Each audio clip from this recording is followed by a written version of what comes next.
A special thank you to each of our subscribers who make this channel possible. Here's today's story.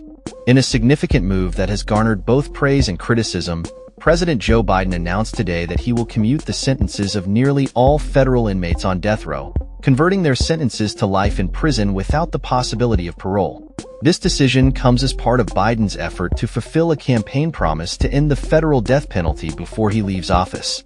Out of the 40 federal death row inmates, only 3 will remain under death sentences: Robert Bowers, Dylan Roof, and Jakar Tsarnaev. Biden's announcement reflects a broader commitment to reforming the criminal justice system and halting what he describes as an outdated and morally questionable practice. In a statement released by the White House, Biden expressed his deep sorrow for the victims of violent crimes. "Make no mistake, I condemn these murderers, grieve for the victims of their despicable acts, and ache for all the families who have suffered unimaginable and irreparable loss," he stated. However, he emphasized that the death penalty is not the solution to public safety concerns, and that he could not allow a new administration to resume executions that he had previously halted. This decision follows a moratorium on federal executions that Biden's administration had imposed, although they continued to pursue capital charges in certain high-profile cases. The commutations come amid pressure from a coalition of civil liberties groups, law enforcement agencies, and even religious leaders, including Pope Francis, who have advocated for an end to capital punishment. Brian Stevenson, founder of the Equal Justice Initiative, hailed the commutations as a pivotal moment in the fight against the death penalty in the United States.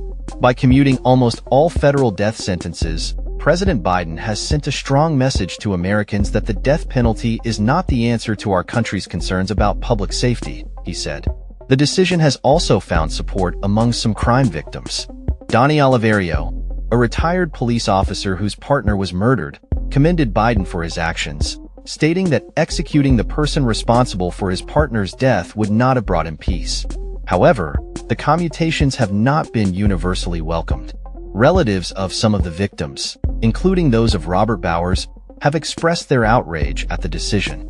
They argue that the pardon power should not be used to further a political agenda and that the heinous nature of Bowers' crimes warrants the death penalty.